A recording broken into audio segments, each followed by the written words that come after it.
Alors, la notion de constante, ce n'est pas une notion qui est complexe à comprendre. En fait, une constante, c'est une variable qui ne changera pas tout au long de votre programme. Et c'est assez facile. On a juste à mettre devant le mot « constante ». Et est-ce qu'il y a quelqu'un qui pourrait me dire, selon lui ou elle, un exemple d'utilisation? Pourquoi on se servirait de ça? À quoi ça pourrait servir une constante?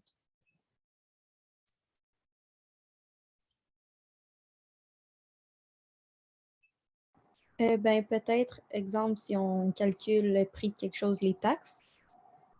Ah, ça, c'est tellement bien dit. Et j'aime ça. Bonne réponse. On va laisser Maddy nous donner sa version à lui. Maddy, je t'écoute. Moi, qu'est-ce qu'elle a dit, elle, mais j'ai aussi une question par rapport aux constantes. Ça me fait plaisir, vas-y. Ma question, ça serait pourquoi est-ce qu'on aurait besoin d'attribuer une constante si, genre, en C#, vous aviez dit que, genre, si on initie une variable, la même variable, tu ne peux pas l'initier deux fois, genre. Cette variable, Mais on peut la réaffecter. Une constante, ça ne fait que s'initialiser. Autrement dit, je vais lui donner une valeur une fois et elle va conserver cette valeur-là tout au long du programme. mais par exemple, si je mets int nombre coût de taxe, et là après ça, je dis c'est quoi le int de taxe, je pourrais l'utiliser quand même tout au long du programme. Pourquoi j'aurais besoin de le mettre en constant? OK. Là, tu dois comprendre que c'est merveilleux. Maddy travaille tout seul, mais dans une vraie équipe de travail, vous seriez peut-être 50.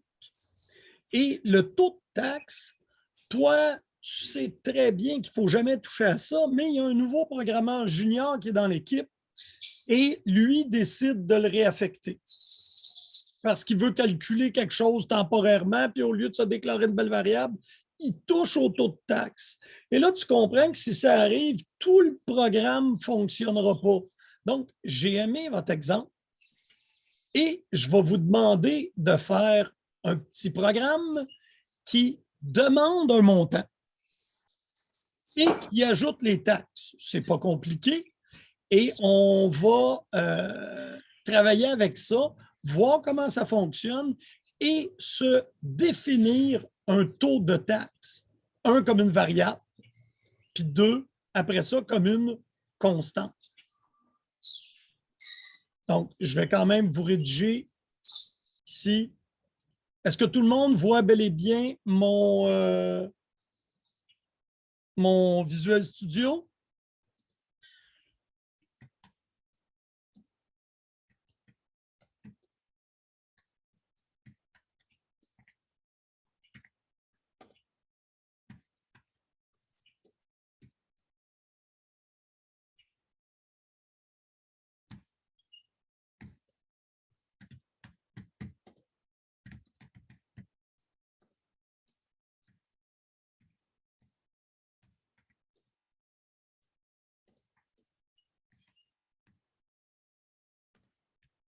Est-ce qu'il y a quelqu'un qui ne comprend pas la consigne que j'ai mise dans mon Visual Studio?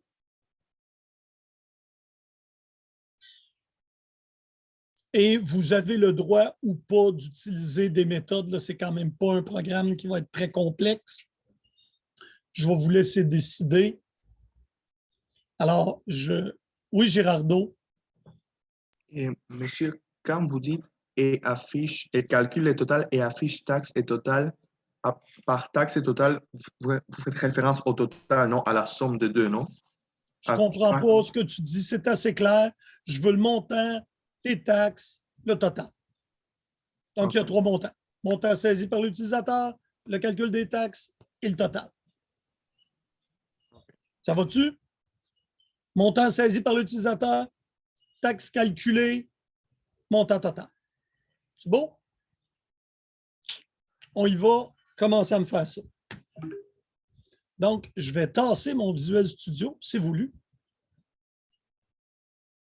Je vais vous laisser coder. Ça vous donne un peu comment définir une constante. Et je vous demande de l'afficher. Et pas, vous allez avoir à arrondir.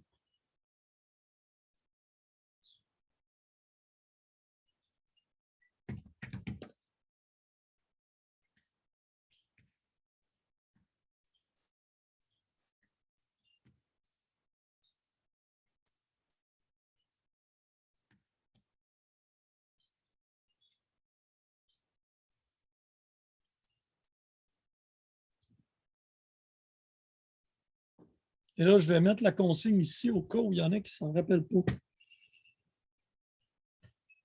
Je vais mettre ça un petit peu plus gros.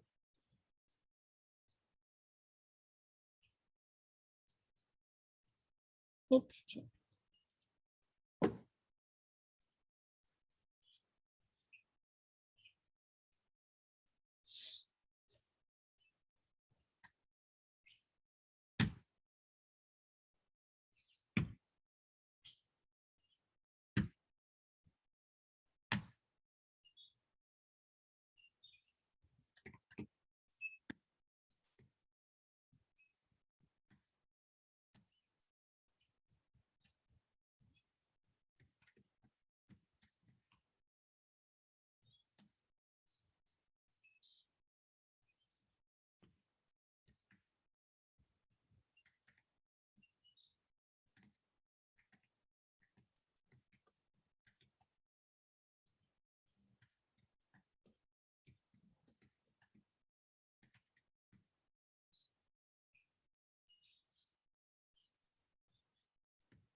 Mais Madi, est-ce que tu as une question sur la compréhension de ce qui est demandé?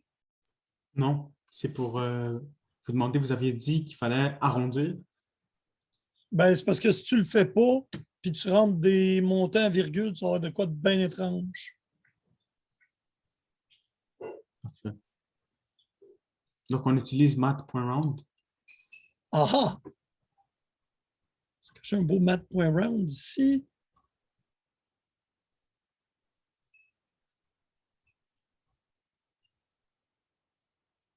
Et là, ici, oui, OK, il faut parfait. utiliser math.round. OK, Bon parfait. point.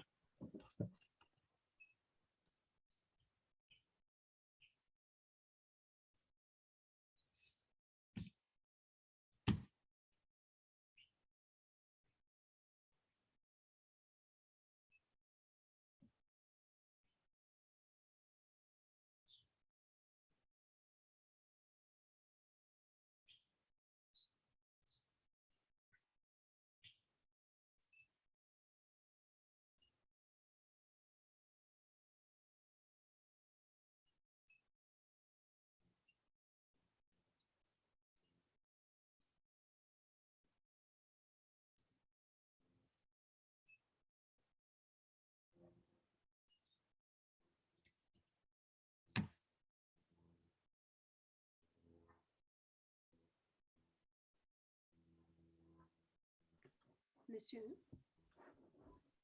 Tu peux-tu lever ta main, s'il vous plaît? ok, voilà. Ah oui, c'est Anine. D'accord, vas-y. Ok, donc en fait, j'ai un souci avec. Moi, j'ai fait un second sous-programme qui s'appelle taxe, et puis ça me met une erreur. Ça me dit le programme taxe doit déclarer un corps car il est marqué comme abstract, externe ou partial. Ouh! Donc, tu as défini une méthode. Est-ce que c'est ça que je comprends? Oui. Et cette méthode-là te donne un message d'erreur. Ouais, dans le fond, le nom de la méthode, qui est taxe, est souligné en rouge et ça me donne un message d'erreur. Et j'arrive justement même pas à définir de variable dans la méthode. OK, mais selon moi, c'est parce que ta méthode n'est pas déclarée au niveau en dessous du main. Donc, bouge pas, je vais t'amener. Parce qu'en fait, c'est ça, j'ai le même problème dans mon TP. Bon, c'est le fun, ça. Donc, comment on déclare une méthode? C'est quoi, Anine, les deux mots magiques? Le public static que tu l'as avant, c'est ça? Public, statique. Ensuite, toi, tu veux que ça retourne quelque chose, ça, je me trompe-tu? Ouais, j'ai mis float. OK, moi, je vais mettre double. Là, tu as mis le nom de ta méthode. On va l'appeler calcul, Ok. calcul taxe. Ça doit prendre quelque chose en paramètres. J'ai mis, ben, j'ai toujours utilisé float encore, puis j'ai mis montant. Donc, montant. Est-ce que les deux marchent? Le double aussi, ça va marcher? Oui, c'est la précision qui est différente. Là, on va s'occuper de mettre des...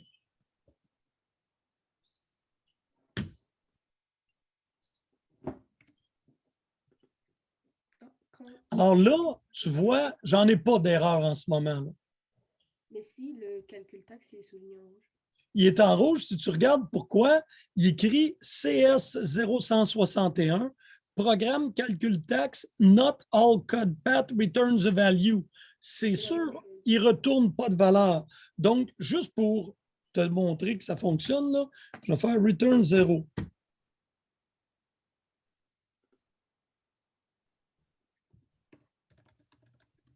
Est-ce que ça te permet de voir où est ton erreur? Moi, je pense, là, oublie pas que ton main doit débuter et se terminer avant que tu puisses déclarer ta méthode. D'accord. Et dans le fond, le return, je mettrais quoi après? Je En mettrais fait, le là, tu es d'accord avec moi qu'on va supposer, là, il ne calcule pas les taxes, on va juste prendre. Ah ben oui, il retourne les taxes. Tiens. Donc, il va faire. Je peux y aller pas mal plus court que ça. Return, donc montant. Ah ben là, ici, ça me prendrait un taux de taxe. multiplié par le taux de taxe. Ok, c'est vraiment plus simple que ce que j'avais fait. Et je m'en viens ici. Puis là, lui, ben, il faut que je dise double taux de taxe égale, mettons, 0,15. Alors, lui, il va recevoir un montant quand je vais l'appeler et il va multiplier par 0,15 ici. Là, je peux faire des variables intermédiaires et tout mettre. Là. J'ai juste ces taux plus courts parce que je pense que ton problème se trouve à l'endroit où tu mets ta déclaration ANIN. Est-ce que tu as pu corriger ta problématique? Oui. C'est bon, ça fonctionne maintenant. En fait, premièrement, j'avais pas mis le return, donc de là l'erreur en haut. Ah oui, J'avais mal tout. défini mon taux aussi. Ma constante, j'avais mal défini. Bon, ben écoute, ça me fait plaisir. Puis j'espère que tu as juste mieux compris parce qu'en fait, c'est ça qui est important. Calculer les taxes, c'est bien beau, mais comprendre, je pense que c'est plus important. Ça va plus t'aider, entre autres, peut-être même pour ton TP. Ouais, merci. Donc, et ça s'applique pour tout le monde. Quand le troisième paramètre après les deux mots magiques, c'est la valeur de retour.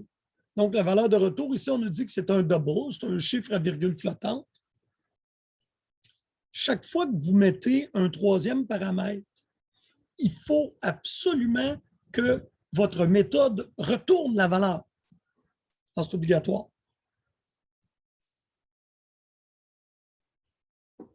Anine, est-ce que tu as une autre question ou je peux tout simplement te baisser la main? Non, c'est correct, monsieur. Donc, je pense que tu as bien fait d'amener la question. Ça a peut-être répondu à beaucoup de questions, là. Et j'aime beaucoup que tu aies pris la peine de faire ton programme, même s'il était court, en appelant une méthode. Je trouve que c'est plus joli. Et théoriquement, là, dans un TP, moi, j'aurais perdu des points avec l'horreur que j'ai écrite. Mais, on se comprend? Mon but, c'était surtout de démontrer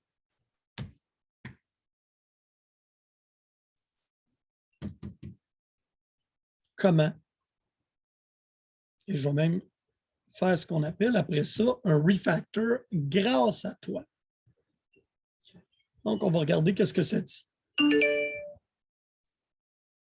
Et là, je n'ai pas fait de round. Ça s'en vient, on avance. Donc, entrer le montant, je vais prendre 100. Pourquoi? Bien parce que quand on travaille avec des pourcents, c'est facile. Donc, votre montant est 100 $, les taxes sont de 15 $, le grand total est de 114,99 $. Oups! Vous souvenez-vous, je vous avais dit que le problème qu'on a avec les chiffres à virgule flottante et la précision, c'est que des trucs qui ont l'air bien évidents, là, comme 15 % de 100, ça ne devrait pas donner 14,9 périodiques. Il n'y a pas façon de se prémunir de ça. C'est le problème des chiffres à virgule flottante dans un ordinateur. On est limité en nombre de bits et ça cause ce type de problème-là, mais qu'on va quand même régler en faisant un math.round. Je vous dis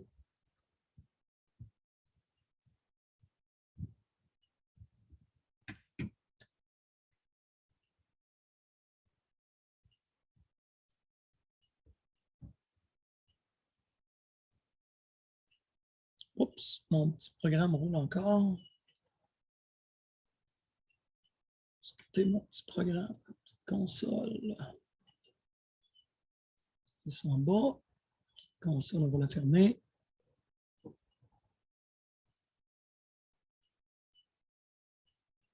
On reprend notre exemple. Ah, vous voyez que le fait que j'arrondisse vient en grande partie régler ma problématique avec mes chiffres à virgule flottante. Mais vous devez comprendre que c'est une problématique existante. Oui, Rudy. J'ai une question. Vas-y, je t'écoute. Est-ce que vous pouvez me montrer le programme? Votre programme? Ben oui, laisse-moi juste terminer ça ici. Ok, c'est bon. Et il y en a à qui j'ai donné mon truc tantôt. Je le répète.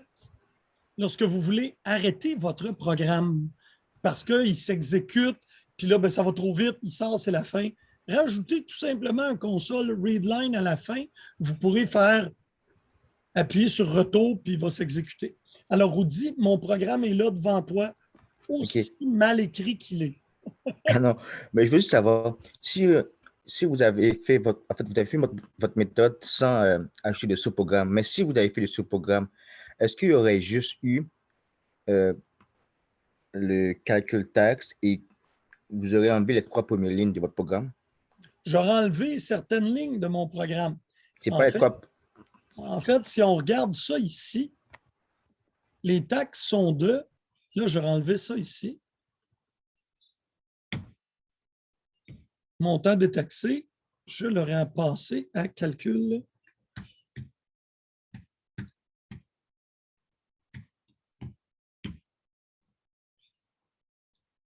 Peut-être fait une petite faute d'orthographe parce qu'il me crée après, j'ai oublié mon S. Alors là, ce que je fais, c'est que c'est ce que la méthode calcul taxe va me retourner qui va être affiché. OK, c'est bon. Donc, ça.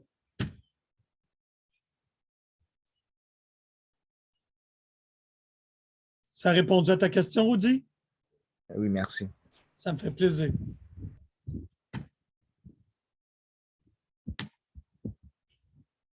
Donc, mais par contre, imaginez-vous que vous travaillez dans une équipe et là, quelqu'un vous joue un tour pour une bonne raison pour cette personne-là. Et là, vous comprenez que notre exemple est simplet. Donc, il est possible que dans la réalité, là, les codes sont beaucoup plus gros puis il y a plus de variables. Mais quelqu'un fait ça.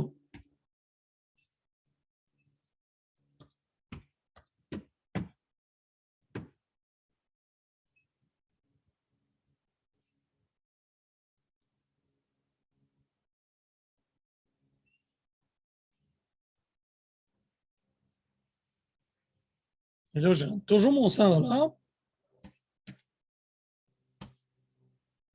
Et là, le grand total est 118. Puis là, on dit, oui, mais ça ne marche pas. Les taxes sont de 15. Le grand total est de 118. Qu'est-ce qui s'est passé?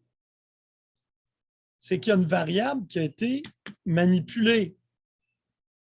Si on en avait déclaré ici comme étant une constante,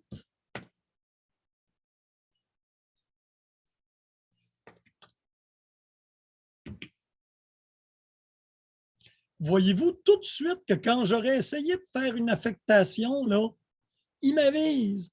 Hey, hey, hey, hey, tu n'as pas le droit de toucher à ça. Ça ne compilera même pas. Alors, ça me prévient, moi, de faire une erreur, mais ça prévient aussi quelqu'un d'autre. Monsieur, Oui. c'est quoi un math round dans la ligne 18? OK. Je vais plutôt m'en aller tout de suite dans la théorie, ça va aller plus vite. Je reviens, je te le promets. Donc, on a une classe qui nous est fournie. Vous avez l'habitude de travailler avec la classe console. Hein? Vous faites console.writeLine, console.readLine, console. Il y a d'autres classes qui nous sont fournies. Une de ces classes-là, c'est la classe math. À l'intérieur de la classe math, il y a des méthodes statiques que je peux utiliser. ABS pour retourner la valeur absolue. Ceiling, c'est m'en aller à l'entier supérieur. Floor, m'en aller à l'entier inférieur. Log pour un logarithmique. Max pour retourner le maximum en 2 chiffres. Min, le minimum. POW, c'est power, c'est pour élever un nombre de puissance. Et celui qu'on a utilisé, qui est round, retourne l'arrondissement d'une valeur. On fait round, et là, si on regarde ici, là, ah non, OK. Donc, les exemples, et là, on peut les chercher, mais round, ça s'utilise.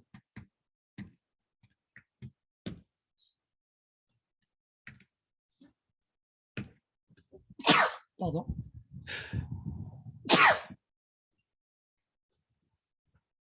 Nombre et, je vais mettre au côté, nombre de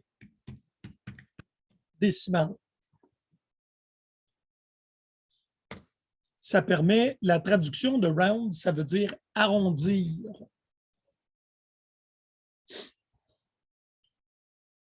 Donc, ce que j'ai fait ici, oups, excusez, je voulais changer, revenir ici. J'ai math.round, j'ai arrondi le montant qui était retourné pour éviter, c'est une fonction comme console WriteLine. Math.round, ça va retourner la valeur qui est après la parenthèse à 2 décimales. Là, c'est sûr, je vous ai tout combiné ça pour vous aider un peu. Je vais faire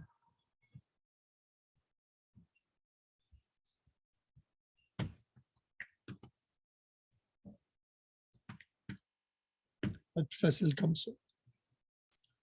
Et je vais prendre ça ici.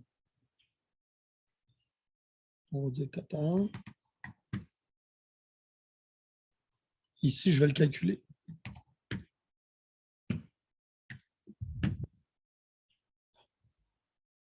Ça va être plus facile à voir.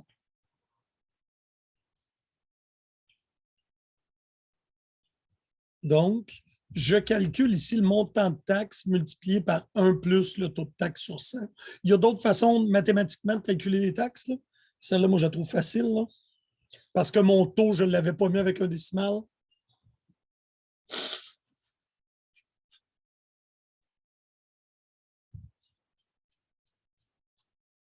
Et j'ai tout mis en double pour m'avoir à éviter de faire des changements de type. Et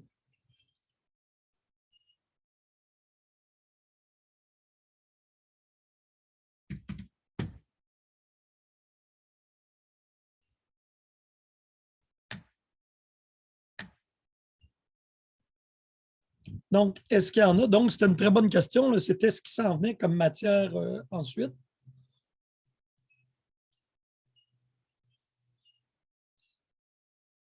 M'a dit, je suis à toi.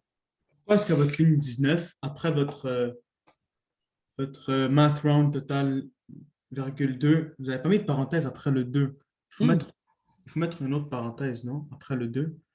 Oui. C'est intéressant, il l'avait figuré tout seul.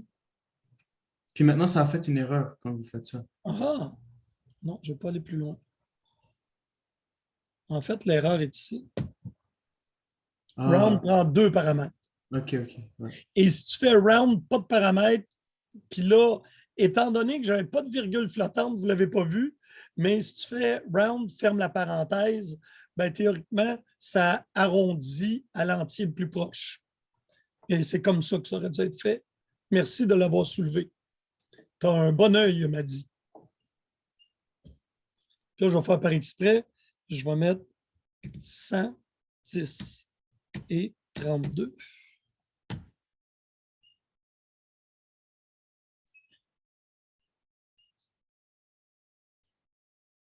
Oups, excusez. Mon clavier, par défaut, est en français. Je vais reprendre. J'avais mis une virgule. 110.32. Je n'ai pas arrondi mes taxes dans quelques taxes. Là.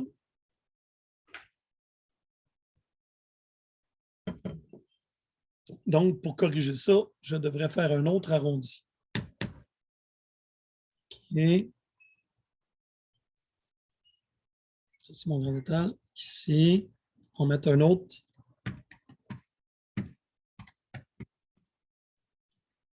Oups, une petite faute d'orthographe.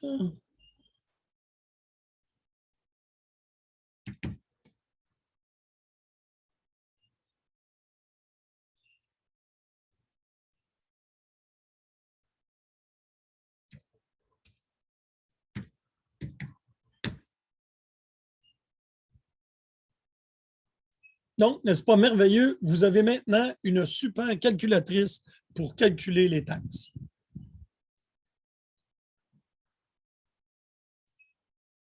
M'a dit, Est-ce que si vous entrez un montant avec plus de 2 chiffres après la virgule, c'est pas est-ce que grave, ça il va... va l'accepter, OK. puisque je l'ai défini comme étant, si tu regardes ici, dans mon console readline, il envoie ça dans montant détaxé.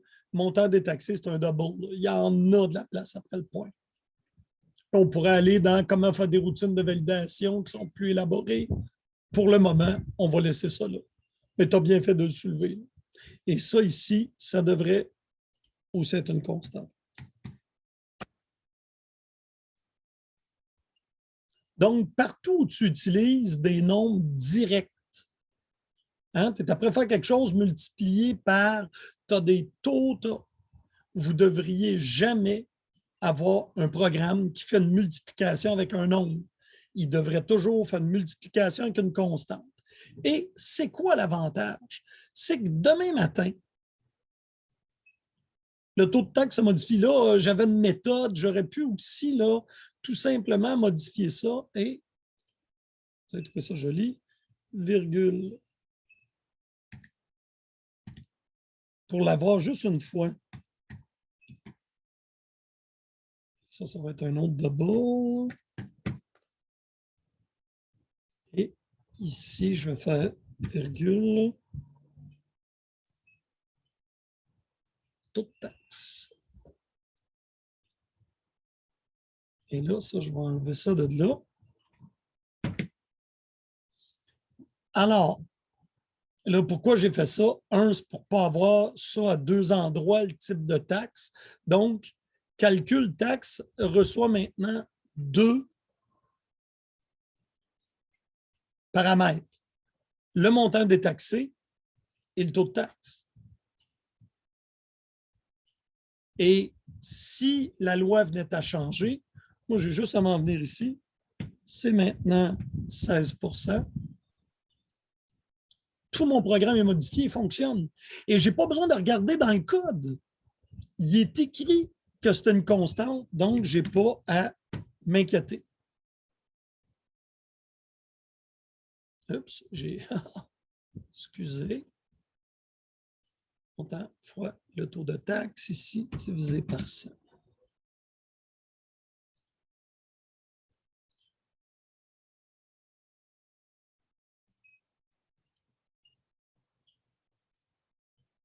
Donc, on reprend. Et voilà, tout est beau.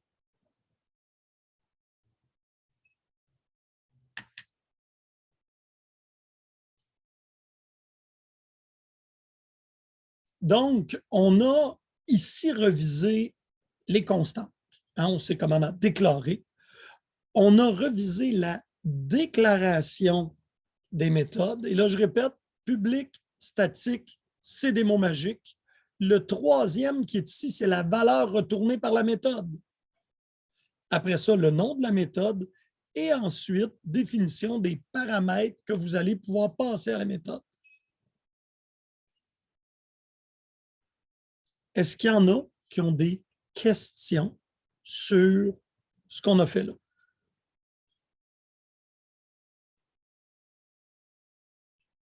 Oui, Gérardo. Oui, monsieur, parce que je vois que dans les paramètres de la méthode, il y a montant et taux de taxe.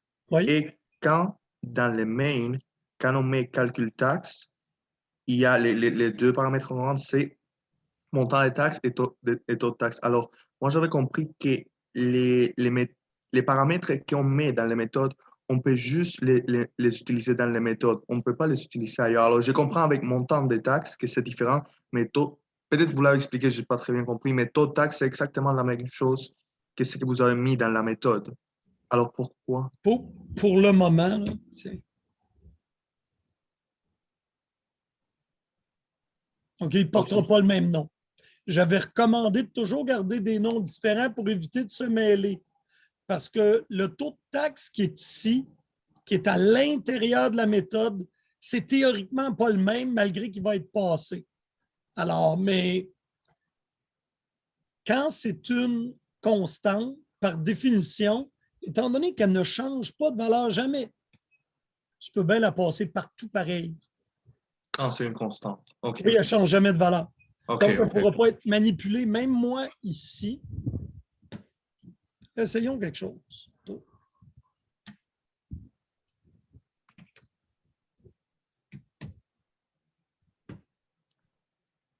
Et ça, je peux-tu, bouge pas. J'ai jamais fait ça, fait que je trouve ça intéressant comme question. Non? Donc, ce qui se passe ici, dans ma méthode, en fait, c'est une constante. Elle ne peut pas être modifiée dans l'étendue du main, mais rendue dans la méthode, ça, c'est comme une nouvelle déclaration de variable. Donc, théoriquement, ici, là, je pourrais, et là, c'est théorique, je ne vous ferai jamais faire ça, mais je pourrais la modifier.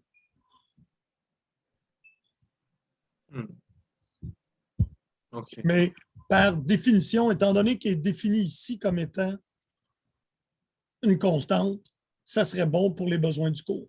Madi, tu avais une question. Si on change dans la méthode le taux de taxe, on change, genre, on met une constante différente que ce qui a été déclaré au début pour le taux de taxe. OK.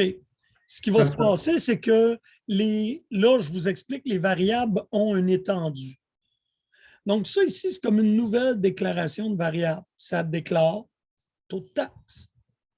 Dans la méthode, tu peux la modifier, mais ça ne modifie pas celle-là.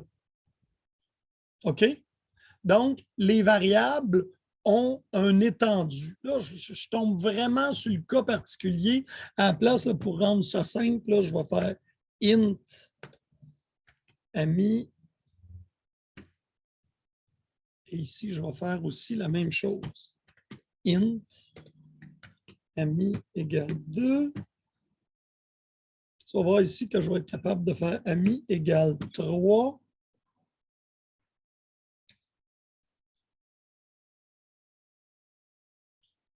Puis ici, je vais l'imprimer au bout.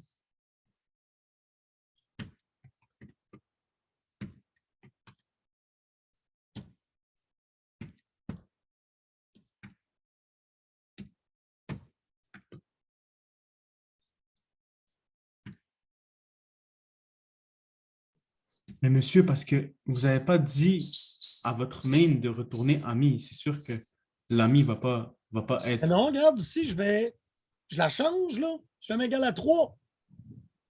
Mais il ne va même pas prendre en considération le 3. Le 3 ne sert à rien dans ton main. Oui, mais c'est pas tout le monde qui a compris ça.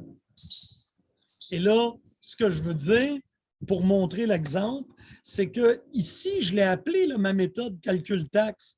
Théoriquement, ami, là, tiens, je peux même le mettre ici. Ami égale 22.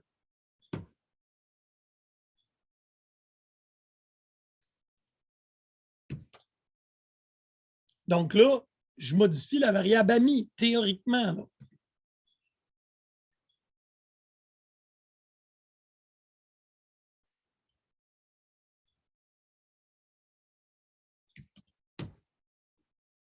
Mais la variable ami du main, puis la variable ami de la méthode, ce n'est pas la même chose. Les variables ont un étendu.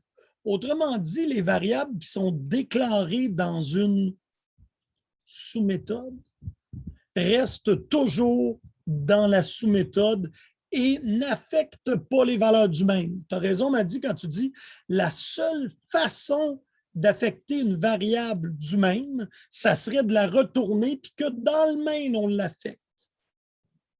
Alors, je vais l'enlever, là, mais c'était pour illustrer que même si la variable s'appelle pareil, et je la modifiais, ça n'aura pas d'impact sur le même.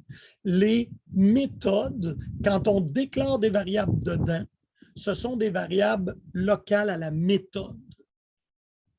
C'est pour ça que mon taux ici, ça ici, c'est comme une déclaration de variable pour la méthode.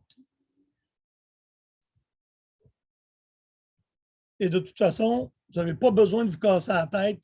Je n'irai pas vous poser des questions là-dessus. Et retenez que vous modifiez une variable dans son contexte, tout simplement. Oui, Anine? Oui, donc mon programme, il marche. C'est juste qu'il me donne, par exemple, si je rentre 500 $ comme montant, ben, ça ne va pas me donner 500 $ plus les taxes, ça va me donner 500,75 de taxes. Donc, ça me les donne un à côté de l'autre. Ben, ça dépend comment tu les as affichés. Donc, moi, ici, ce que j'ai fait, là, regarde, j'ai écrit, si tu t'arrêtes là, donc, j'ai mis ça là. Et n'oublie pas, si tu veux qu'il y ait une ligne brisée entre tes deux, il faut que tu utilises right line et non pas right. Oui, oui, oui. OK. Non, c'est Donc, juste moi, j'ai fait afficher votre montant est. J'ai fait afficher. Console right line, les taxes sont de. Là, moi, j'arrondis, j'appelle ma sous-méthode et je le passe dedans. Je fais mon calcul, puis je le réaffiche avec un autre right line. Si tu veux, je peux le regarder. Il n'y a pas de problème. Je peux cesser mon partage et aller voir le tien. oui, oui, oui. OK. De toute façon, il est maintenant 14 heures. C'est la pause. Moi, je garderai des petites pauses de 5 minutes et je terminerai vers 30 selon où ça va. Est-ce que ça vous convient? Oui. Oui. Parfait. Donc, je vais arrêter mon partage et arrêter l'enregistrement pour le temps de la pause. It's 14 hours. Donc, dans les trucs amusants, il y a travailler avec les chaînes de caractères. Les chaînes de caractères sont nos amis. Anine, t'avais-tu toujours une question ou c'est juste une vieille main qui est encore dans les airs? Non, c'est juste une main que je n'ai pas baissée. Bon, c'est pas grave, je voulais juste être sûr. Donc, on s'en vient ici.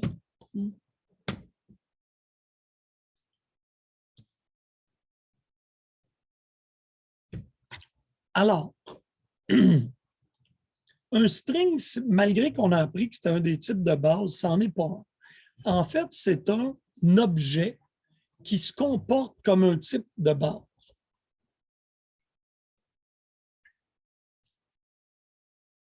Et théoriquement, il peut porter une valeur nulle. Lorsque tu le déclares sans rien y mettre, ben, il est nul. Mais ce qu'il y a vraiment de chouette, c'est qu'on peut faire string.méthode.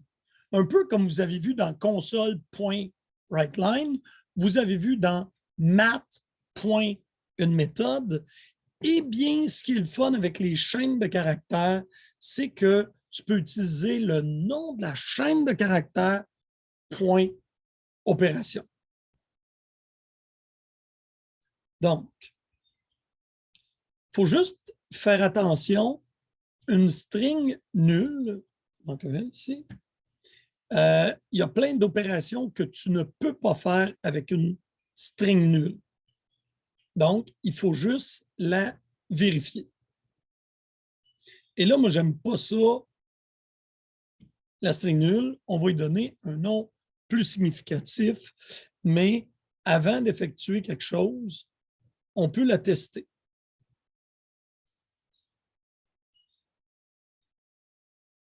Et on a plusieurs méthodes pour le faire. Moi, je vous suggère de copier-coller et d'amener ça dans un nouveau projet.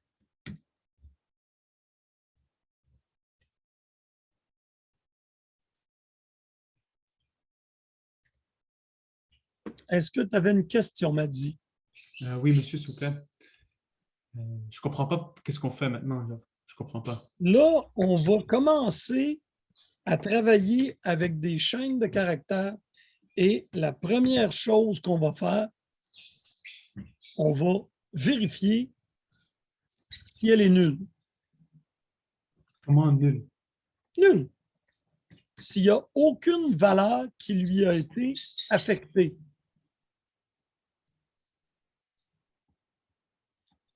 Comprends-tu? OK, ouais, on n'a pas affecté à chaîne nulle, on n'a affecté aucune valeur.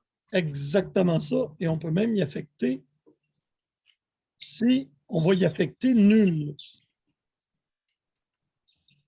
Dire. Et je fais ça simplement pour expliquer qu'une chaîne nulle, il y a des trucs que je ne peux pas faire dessus. Donc, si j'ai défini chaîne nulle, qui est une chaîne de caractères, et je l'ai mis égal à nul. If chaîne nulle est égale à nul, la chaîne nulle vaut nul. Else, elle ne vaut pas nul. C'est avec ça qu'on va vérifier.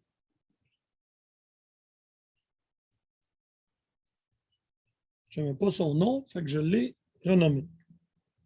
Il faut bien la laisser nulle si ça vous plaît. Alors, voyons voir. Là, je lui ai mis nul. Voyons voir ce qui se passe.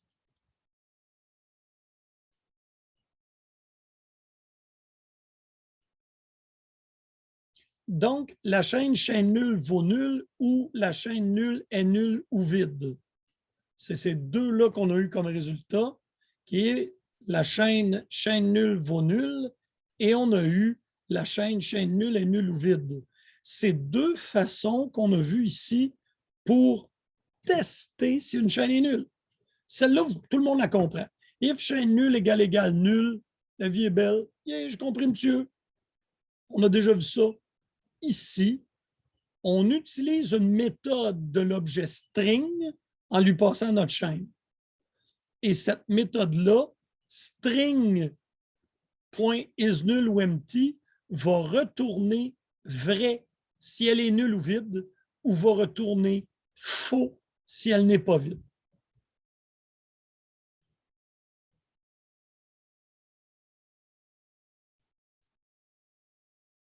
Prenez 2 secondes, faites l'exemple. Moi, je vais le mettre à jour ici.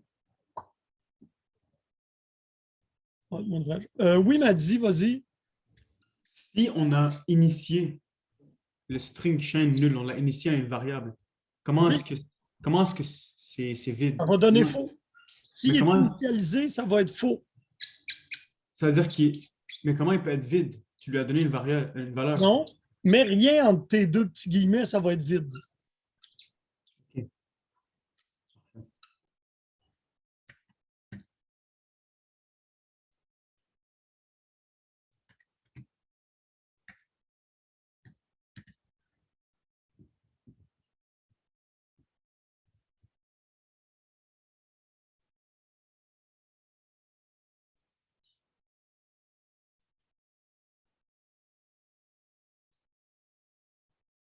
Donc, ici, je vais maintenant changer. J'ai réécrit. Alors, allons voir notre programme. Et au lieu de la donner égale à nul, on va faire ça comme ça. Égale chaîne vide. Je n'ai rien mis entre les deux. Qu'est-ce qui se passe si j'exécute mon programme?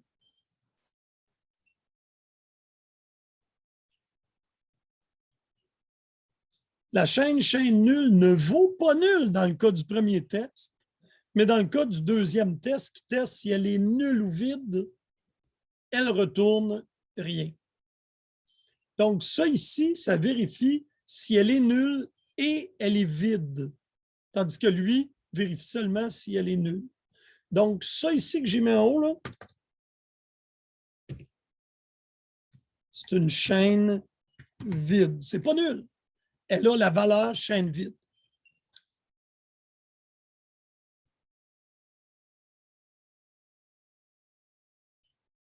Et tout le test, de toute façon, est à l'intérieur de votre document. Là, ce qui devient intéressant avec ça,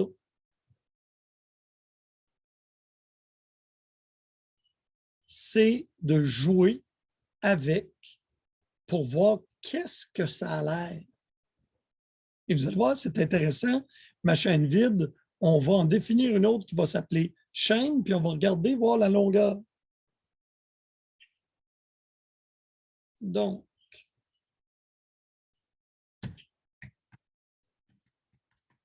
string chaîne égale, puis vous pouvez bien y mettre votre nom, votre prénom.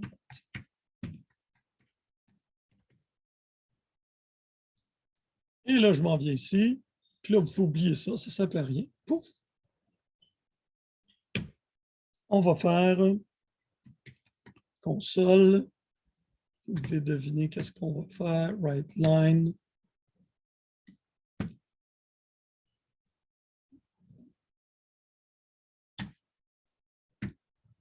Et là, on peut lui demander la longueur.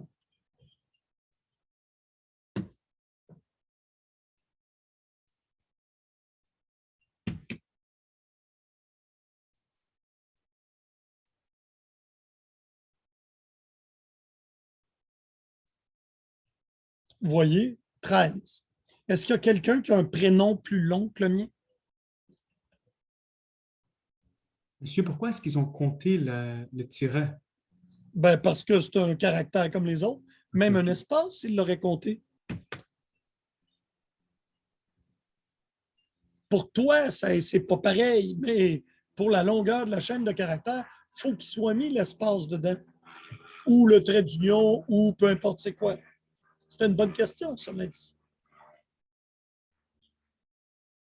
Donc, ce qu'on vient de découvrir, c'est que, étant donné qu'une chaîne de caractères, un string, c'est un objet, elle est définie avec des méthodes dedans. Et la première méthode que vous venez d'apprendre, c'est point_length, qui retourne la longueur de la chaîne de caractères. Ensuite, l'opérateur bracket, parenthèse carrée, c'est ça en français? Ceci. Ça nous permet d'extraire une lettre de notre chaîne de caractères. Donc, nous allons aussi en dessous écrire console point writeline chaîne. Alors maintenant, je veux un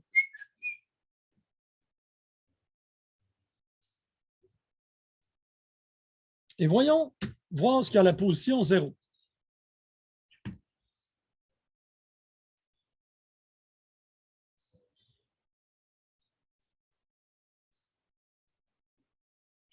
J.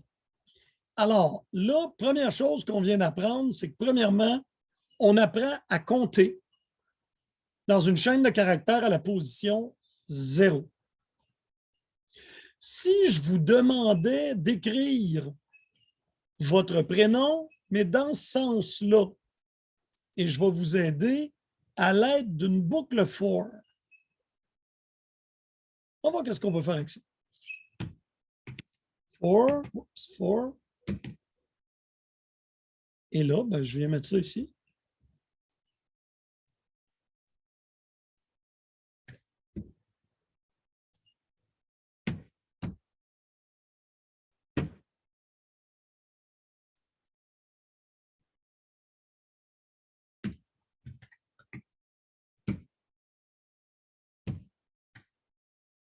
OK.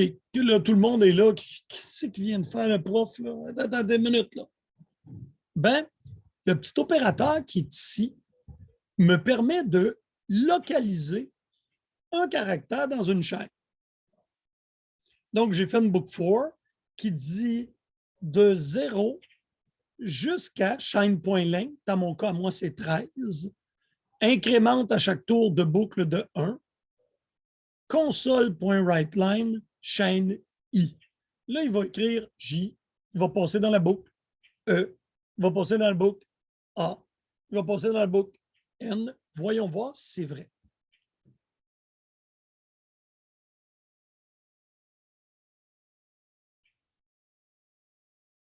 Il a même imprimé mon espace.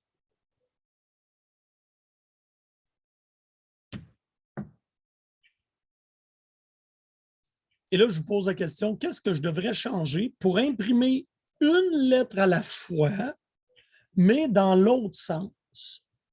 Pas l'imprimer d'un coup, l'imprimer une lettre à la fois, mais dans ce sens-là.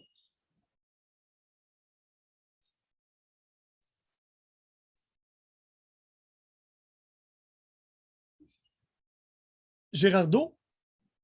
Mais je sais vraiment pas, mais peut-être console.write. Et voilà. Tu es en plein dedans.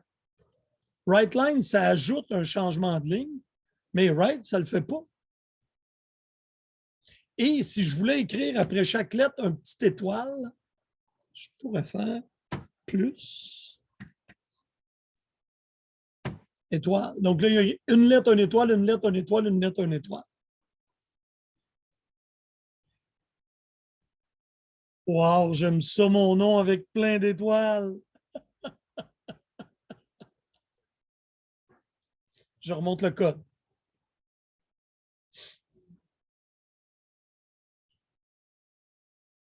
Alors, la fonction des parenthèses carrées me permet d'aller chercher une lettre et je l'ai mis ici dans une boucle for pour être capable de toutes les faire. Console.write me permet d'écrire une lettre après l'autre et console.writeLine va les mettre comme ça, mais il y a un changement de ligne entre chaque lettre.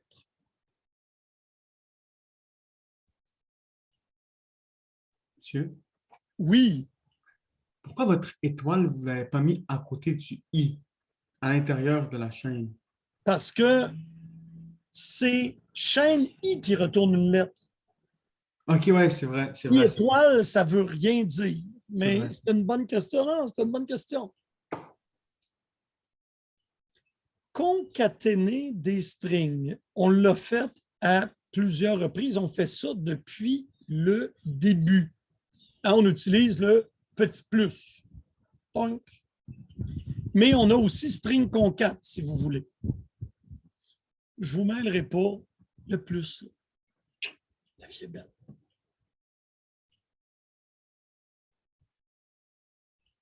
Ici, on fait plus égal.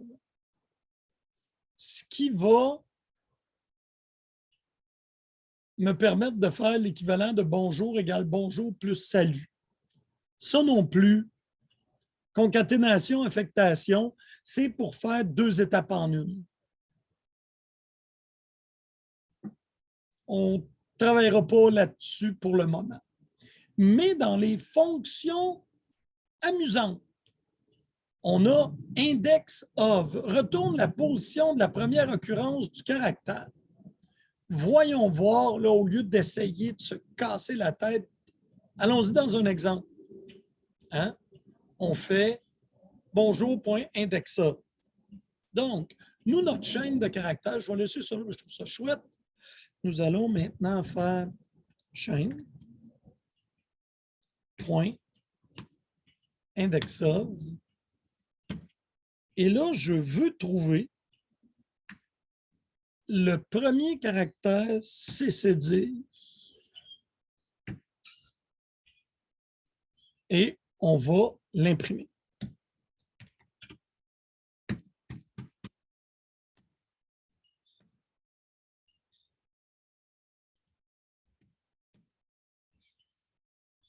Indexov retourne la première position de la lettre dans la chaîne.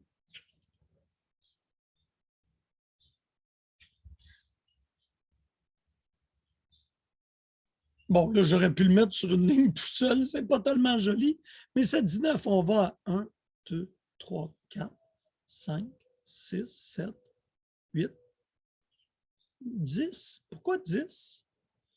1, 2, 3, 4, 5, 6, 7, 8, 9, 10. C'est parce que le premier, c'est 0.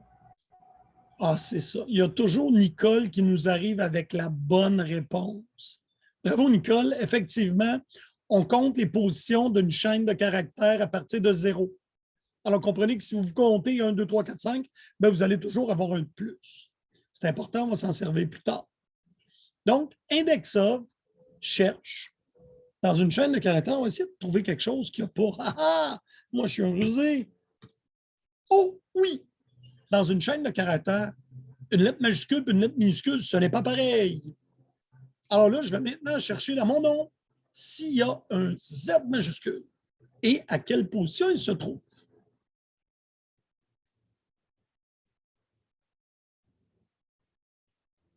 Oh! Qu'est-ce que ça que c'est? Laissez-moi le mettre sur une autre ligne. Ce n'est pas joli ce que je vous ai fait.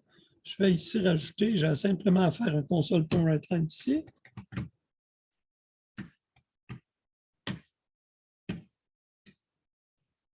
Bon.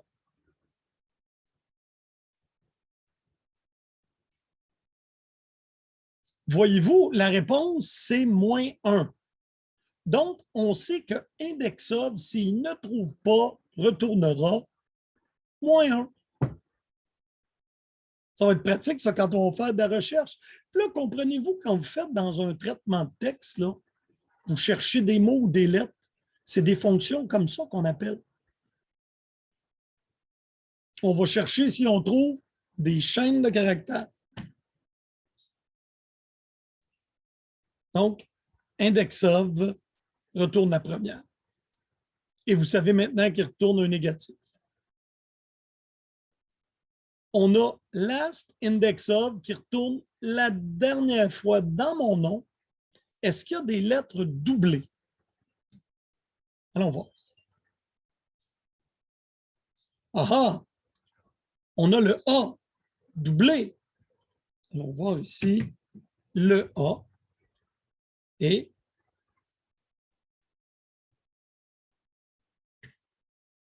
là, on a dit last index.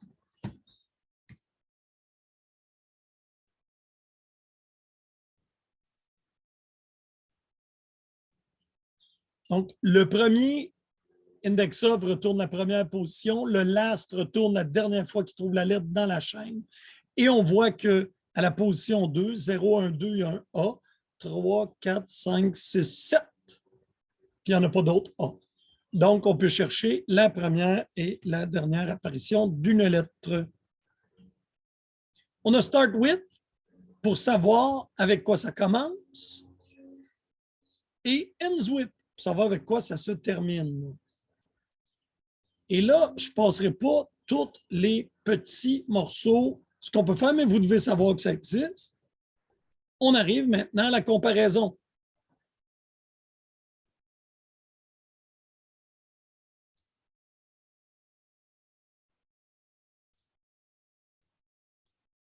Alors, la vraie façon de tester deux chaînes de caractères si elles sont égales, c'est d'utiliser string.égal. Et la raison pour laquelle on utilise ça, c'est que théoriquement, une chaîne nulle, ça ne se égalise pas. On ne peut pas tester avec égal une chaîne nulle. Alors, la meilleure façon de faire le test, c'est chaîne.égal.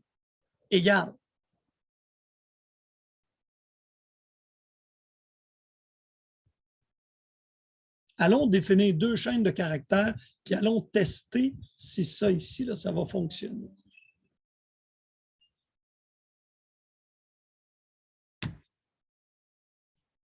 Donc, on va définir chaîne 1 et on définit la chaîne 2 pareil. Ouf, je me suis accroché les pieds dans mon clavier.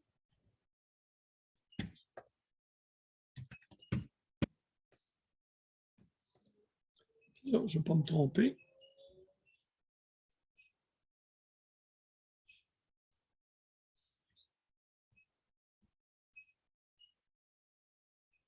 Ça, on n'a plus besoin de ça.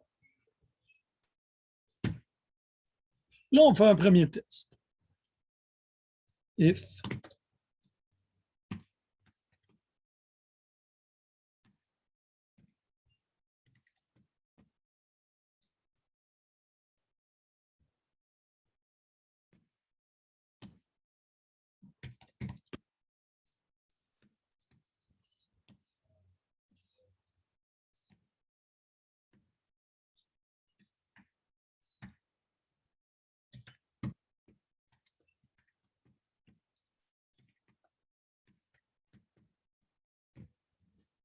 Vous êtes d'accord avec mon test? Oui, Donc, on va voir si le égal fonctionne.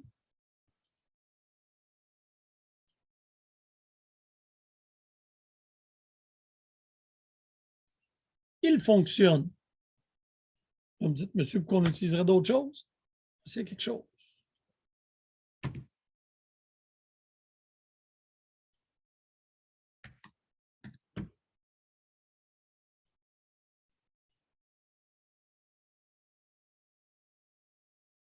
J'aurais pu faire un else. Hein? Là, il ne se passe rien, mais je n'ai pas de else. Je vais rajouter un else dans mon if.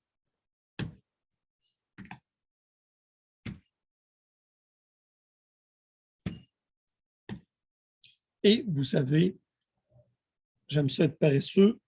Un bon programmeur, c'est paresseux.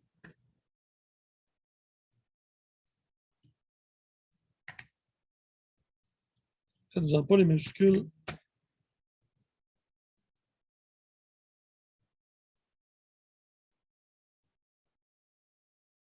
Donc, à date, ça fonctionne.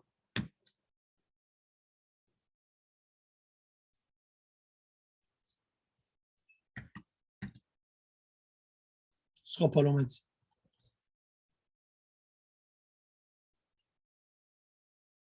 Chaîne 1 et chaîne 2 sont égales. M'a dit, je t'écoute.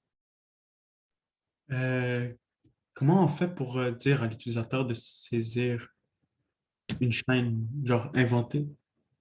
Console.readline, Ouais, ben, tu la mets dans une variable string. c'est vrai.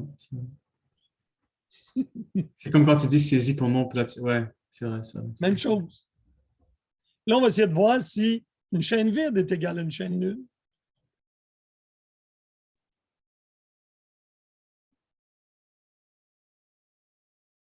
Ne sont pas égales. Alors, dans tous les cas qu'on a fait, le égal a été une façon de vérifier. Et je vous dirais qu'ils ont beaucoup travaillé pour que le égal fonctionne. Alors, là, moi, j'ai essayé nul, nul à vide, nul à rien, et tout le temps, ça a retourné la bonne réponse. Par contre, et moi, je vais vous permettre de l'utiliser dans vos TP, mais string égal est une méthode qui comprend beaucoup mieux les chaînes de caractères. Hein? Et faite spécifiquement pour ça. Donc, je fais if string point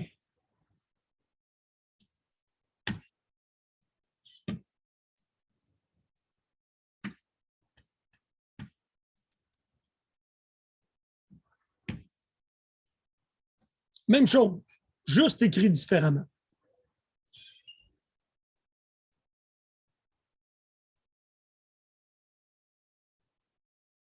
Les deux chaînes ne sont pas égales. On va tester avec Jean-François pour être sûr qu'elles fonctionnent quand elles sont égales.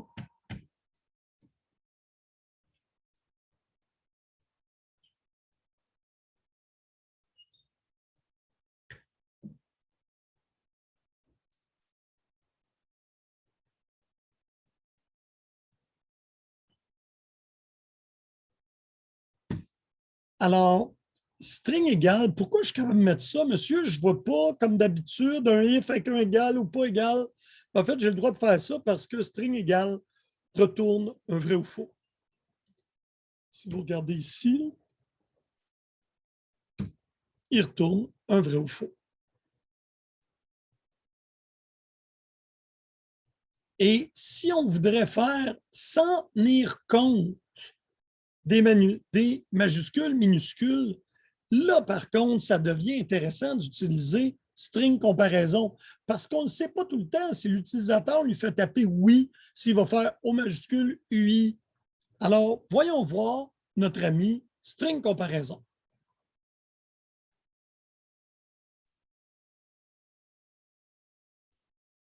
Je l'ai tu comme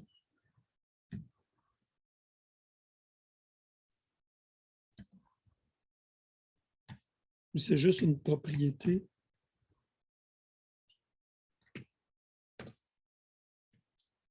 test.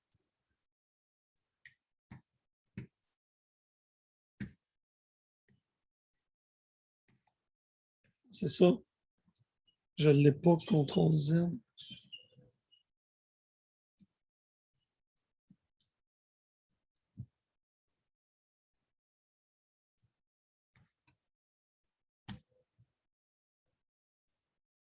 En fait, celui-là, je peux seulement l'utiliser dans un cas d'égal et je peux faire venir le comparateur. Pour le moment, vous savez que c'est là. Vous pourrez faire des tests additionnels. Moi, je vais vous donner du temps aujourd'hui. OK. Principalement du temps aujourd'hui pour faire le TP dans la dernière heure, pour ceux qui ont des questions.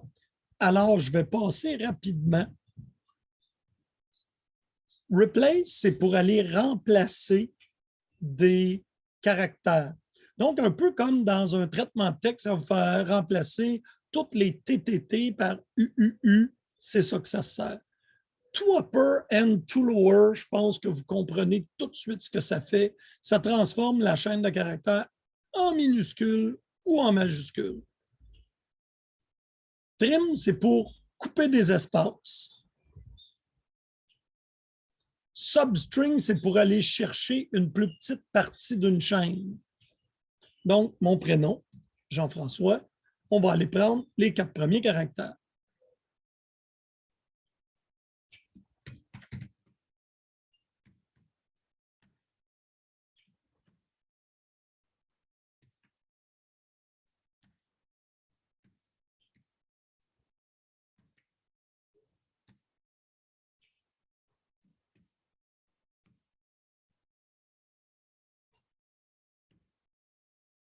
Donc, substring 4, on va voir qu'est-ce que ça nous donne.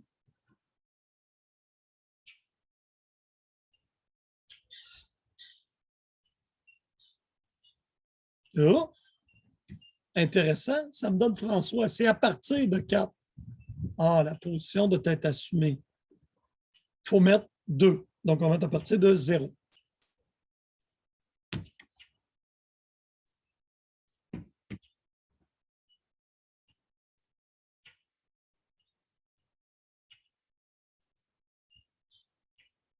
Et voilà, j'ai extrait Jean de ma chaîne de caractères.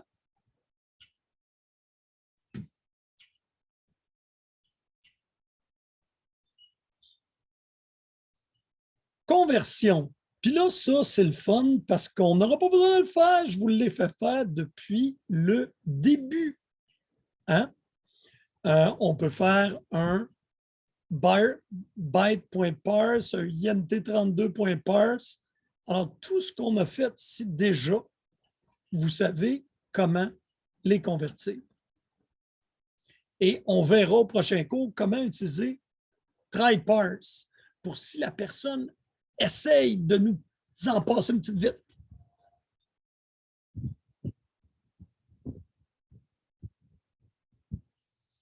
OK. Affichage de nombre de décimaux en contrôlant le nombre qui s'imprime. Donc, ça ici, c'est un format. Donc, un float amené en string à 2 décimales. Bon, puis là, le reste, c'est toutes des codes de test. Alors, on va faire les exercices la semaine prochaine. En attendant, on va faire le TP2 et je vais arrêter l'enregistrement.